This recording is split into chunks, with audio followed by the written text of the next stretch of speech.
Good afternoon. How's everybody doing out there? Mike Turnquist here, eXp Realty Group 4610.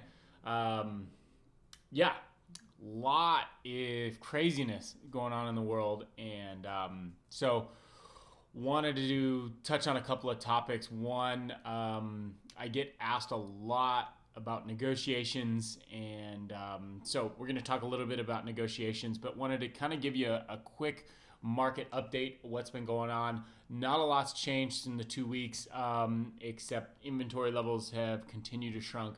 Interest rates are still really, really good. So it is fast and furious out there. So that's why I do think negotiating a good deal on either side is really, really important. It's an important skill. And I think that, another reason why having an experienced agent on your side is going to help you out. But some of these tips will be good if you wanted to go about it on your own. I know I've helped a couple of people negotiate their own transaction with family members, stuff like that recently. I helped them out too. So anyway,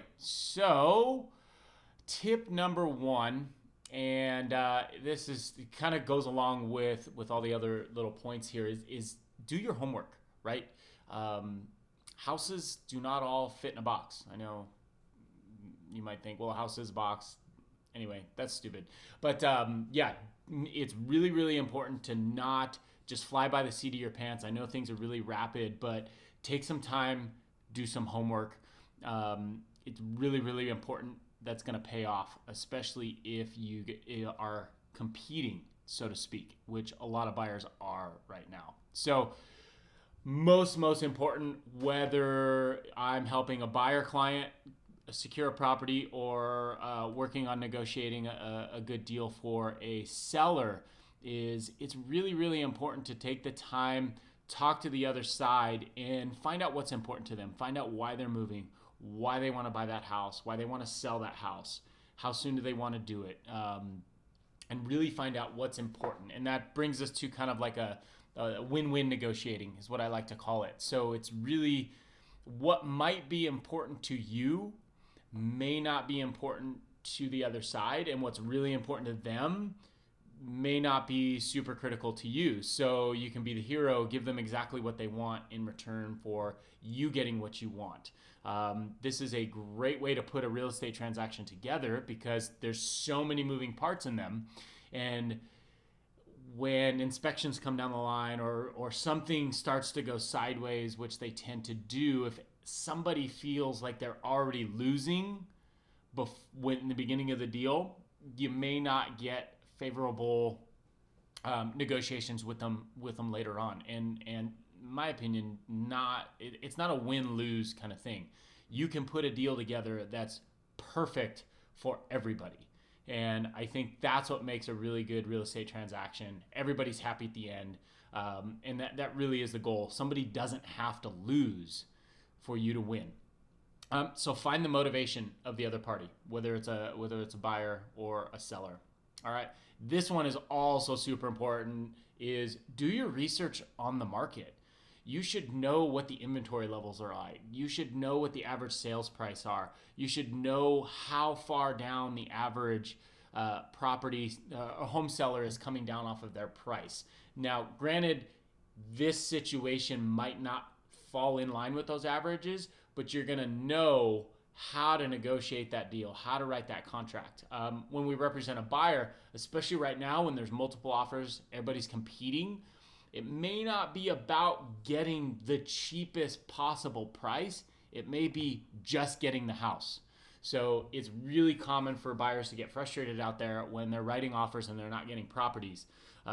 So sometimes if you know and understand the market right now, it tends to be slightly on the seller's side right now.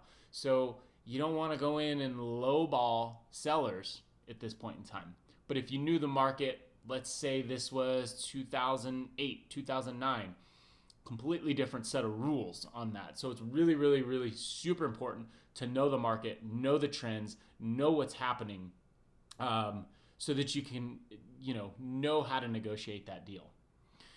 right, next up, it is a lot more than just the price. And that kind of goes back to the motivation of the other party. Um, I unfortunately had a client, was the first time this has happened in a while. We got beat up on multiple offer situations. We were the highest and probably the best offer. And it came down to the seller just wanted quick, done, and easy. So they took a cash buyer that was less money. So there are other terms to that contract, and it isn't always just about price. So think about those things. Maybe the seller wants something quick, easy. Maybe they need to be rent back. Maybe that's important. We don't want homeless people running around this town, right? So it's a lot more than just the price. Next part, communicate. I think this kind of goes to show with the next point, but it's really important to have a high level of communication. It's really not a good idea to show a property, never talk to the listing agent, email them an offer, and not even text them and let them know that it's in their inbox. It's just not a real good way of communicating. But if you're doing all the other steps that we talked about before, I just always recommend a very, very high level of communication, not only with the other side, but with your side as well, with the lender, with the escrow officers.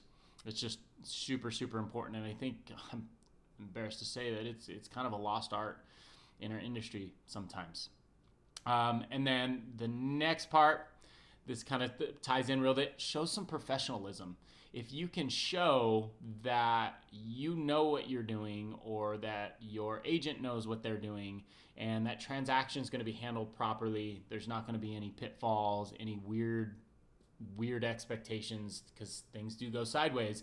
But can you problem solve? Can you show that you're competent in what you're doing? And that does go for a lot when, especially in multiple offer situations. I couldn't tell you how many deals that I've been able to put together just because I had a great relationship with that other side. The last few transactions we've done together have gone super smooth. And that really helps. So be professional about it. Don't be rude. Don't be condescending. You just don't get what you want when you behave that way. But very, very important. So if you've done your homework, you know the market, you've done your research, you know the motivation, that also shows professionalism. And then last little spot, real quick, is multiple offer situations. So these are more and more common right now, and that is a completely different game than if you are the only buyer involved. And when we represent a seller, it completely changes the game for multiple offer situations. So make sure that you have a strategy in place. Make sure you know your terms that can write the best offer. But you can see how every other bullet point that we've talked about is going to help you excel in that multiple offer situations. And we have a couple of other strategies that I'm not going to talk about here that have been widely successful in the multiple offer situations. It's something we talk about amongst on our team, and it's fun. So, but it is the way the market is going right now, at least for the time being. Low inventory, low interest rates, multiple offer situations. So if you want to know how that applies to you and your personal situation, don't hesitate to reach out, and we'll see you on here next week. See ya.